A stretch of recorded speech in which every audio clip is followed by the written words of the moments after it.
Hello, this is Julian with Coffee Reviews, and today we'll be reviewing the Yukro wash processed Ethiopia from September Coffee Company. And there's the bag right there.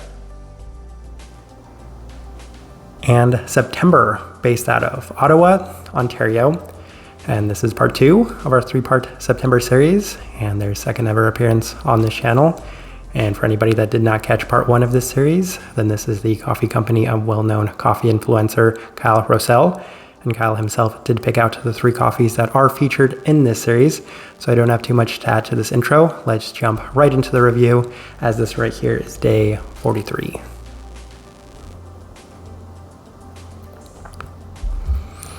And once again, the brew guide that September has on Kyle's YouTube channel is a 16:1 water to coffee ratio, brewed just off of boil at 212 degrees Fahrenheit, 100 degrees Celsius. We opted once again for our standard recipe, a 16:1 water to coffee ratio, brewed at 96 degrees Celsius, about 205 degrees Fahrenheit. This one I did prefer through the Chemex, which does indicate a more medium grind. Roast profile for this coffee, once again, as we alluded to in the previous video, they do definitely roast on the lighter side of things. The comparison I mentioned in that previous video was along the lines of some of the coffees Black and White have roasted, and I can see a lot of similarities on these Ethiopian coffees as well, as this one is pretty light by most standards and metrics. Once again, I would say that it's actually lighter than some of the stuff that I have had from Black and White recently, but they've been a little bit more inconsistent. For the most part, this is a pretty light coffee in general. With that out of the way, let's go ahead and start discussing this coffee. Day 19, first impression. Ran this one through the V60, and the cup was coming out a bit light and delicate, as it did offer a fair bit of a fresh fruit aspect throughout.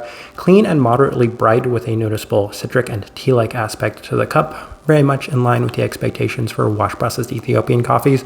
Positive first impression. Oftentimes Ethiopian coffees can be a lose-lose prospect because there's such high expectations for them in general. But this one just came out nice in general. So we'll continue on to day 22 as we ran it through the Chemex, and there was a slight bit of the citric bitterness to the cup, as it offered a wonderful candied florality to complement a very citric forward start. One thing I did find pretty interesting is that there's once again no floral note listed on here, because that was one of the things I noticed very early on in this coffee was very much that candied honeysuckle aspect to it. Some depth, as it did offer a sweeter citric aspect as well. So this was another solid day. Really enjoyed the second impression. So we continue on to day 25 as we ran this one through the April brewer, and the cup was slightly less vibrant initially as compared to the other brew methods we had used for this coffee. Not quite as well defined either, as this one came out a little bit more generic in the sweetness overall. The cup does improve with the cool down, as there is some more of that candied florality and once again that honeysuckle-like sense to complement a much more citric forward cup. So another nice day. We continue on to day 28, as this time we attempted September's recipe through the V60, and interestingly enough, this cup came out a little less vibrant than the earlier experiences, with a little less definition to the cup and a slightly more savory profile to this one. They do list Earl Grey as one of the notes on here. I kind of assumed that that might just be alluding to the overall body of this coffee, but in a sense there was a savory aspect to it as well, so I could see it there too. It does improve a lot with the cool down, as there was a little bit more of the listed kiwi. I wouldn't say it was an overly defined thing. I've said before, I struggle to pull kiwi out of coffee in general, but more of that candied florality as well. So this one, right off brew, not necessarily the best. Did improve a fair bit with the cool down, but we continue on to day 31 as we attempted September's recipe with the Chemex, and it was a similar experience to the previous day, as there was a slightly less vibrant cup overall, at least at the forefront. A bit more tea-like in general with an overall light profiled cup. So interestingly, not too much to add to this day. We continued on to day 34, and once again we went back to our standard recipe, and the coffee was the best it had been to this point, as I felt like it benefited a little bit more from just a lower extraction overall, as there was a little bit more definition to the fruit profile. In addition to that, the lemon candy was present with a fresh fruit component that actually was present at the forefront of the coffee, as opposed to maybe a little bit more in the cool down. This tangerine peachy quality with a slight bit more of that honeysuckle-like aspect, so a pretty nice day. Back to the standard recipe with the Chemex, and the cup is perhaps the cleanest it had been to this point, and it had the most defined profile as well. So that's why I liked it on this day, was because it just seemed to offer some great definition and clarity to the coffee overall, which for the most part was a pretty clean cup of coffee to begin with. There was the sweeter citric attribute yet again, and it was just classically Ethiopian, as it seemed to offer a lot of those components in significant abundance, that of course being the fruit quality as well as the floral quality. Day 40, final notes. Cup has possibly dropped off slightly with a little less sweetness and brightness to the cup in general. Lighter bodied with a focus on the tea aspects yet again, and I honestly just ran out of space for notes, so that's why I ended my day 40 notes right there. So that will transition us into the tasting wheel. So let's go ahead and put that up.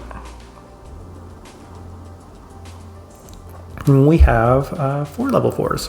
So let's go through those real quick, and we'll start with the Cleanliness level 4. Yes, this one's a true level 4, unlike with the Kenyan coffee, which was on the lower side of level 4. This one was very clean, starts to finish, throughout, fully expected given what this coffee is. Not too much to add to that. Finish, level 4. Yes, and I did think on this one a little bit because it didn't necessarily have the most long-lasting finish in general, but I feel like there was enough to justify it reaching that level 4 mark. So finish, pretty standard, a lot in line with the expectations we'd have for this one. Florality, level 4. That's one of the first things I mentioned was my surprise that there wasn't more of a floral aspect listed on this one. But for me, it was one of the more defining factors within this coffee, right there in line with a more citric forward profile in general. So that right there definitely justified in the level 4. Interesting note for me on there. Citrus fruit, level 4. Yes, once again, the other thing I had mentioned a lot throughout this video was the sweeter citric aspect that we'd experienced. That tangerine felt apt a lot of the time, but more for me, there was a lemon quality that was present for a significant majority of this coffee. So definitely feel like both of those are justified there at that level 4. We have a bunch of level 3s. We're actually going to start right next to the citrus fruit on the berry fruit, level 3. Yes, so that kiwi that they mentioned, that would go in line with the berry fruit component as it is a tropical berry. And I could see it. As I mentioned, there were times I'm like, okay, this has got a fair bit of definition. It's slightly pronounced in this coffee, given that the coffee was pretty delicate and tame to begin with. So that right there, level 3, I feel like that's fair. One thing I did want to note is the stone fruit, maybe a little harsh to be at the level 2, but I feel like maybe the tropical berry was slightly more pronounced, but I could actually justify that stone fruit being there at the level 3. When I was experiencing maybe a little bit more of a fresh fruit forward profile to it, then I could experience a fair bit more of the stone fruit. So that's one adjustment I might make. I'll actually discuss some of the other adjustments when we get to them. Savoriness, level 3. Yes, as I kind of mentioned, this one had a very tea forward profile to it, so a little bit more savoriness than I might have expected, that of course being that black tea savoriness. So interesting in that regard. And these are the two things I think are really worth discussing, and that's the sweetness at the level 3. I will say that this might be on the slightly higher side of the level 3, but honestly it's like a medium to high level 3 in terms of that sweetness. What I noticed was when we made this tasting wheel, this coffee wasn't necessarily the best. So that day 40 mark is when we did make this tasting wheel. And if I could go back, I would do it on a different day. And I feel like this would probably justify that level 4 mark, even if it was on the slightly lower side of level 4. Of the 3 coffees we're discussing from September, this one is definitely the least sweet of those 3, as that Kenyan coffee turned out a little bit more candied sweet than I might have expected. Whereas this one right here, it was a little bit more just delicate in general. So it didn't quite achieve that level of sweetness.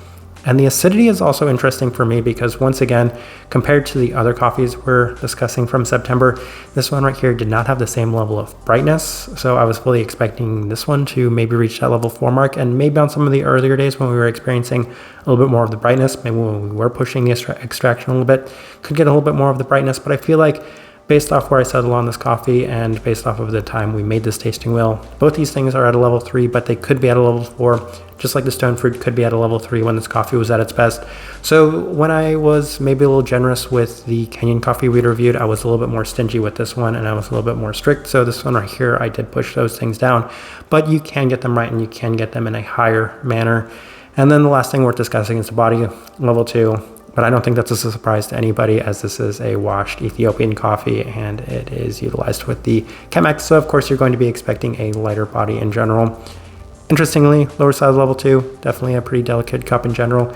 But yes, I think that this tasting wheel is a pretty good representation of what I'm getting, with of course the caveat that that's contingent upon maybe some of the different days of this coffee. This one maybe not quite as consistent as that Kenyan coffee.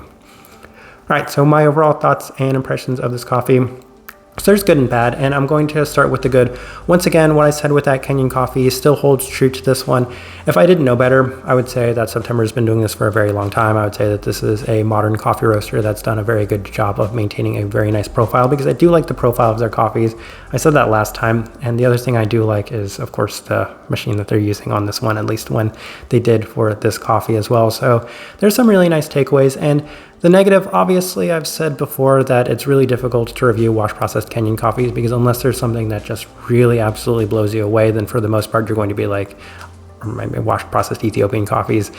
I've had a bunch of these. I've had so many of these. We've reviewed so many of these throughout the years. And interestingly enough, while making these notes, I found that we'd reviewed the Yukro from Say, and that's a coffee that was quite forgettable in the sense that I honestly didn't even remember reviewing that coffee. And when I went back and looked at the notes, the tasting wheel was pretty similar. The notes were pretty similar. The coffee was also something that I didn't find necessarily spectacular. So that's to kind of say, I don't necessarily think Yukro is my favorite. I think that this coffee, for the most part, is fine. I would say that this one, once again, on the slightly better side of wash processed Ethiopian coffees, but for me, I thought it was just a nice one. I think I was just a little bit more impressed by that Kenyan coffee.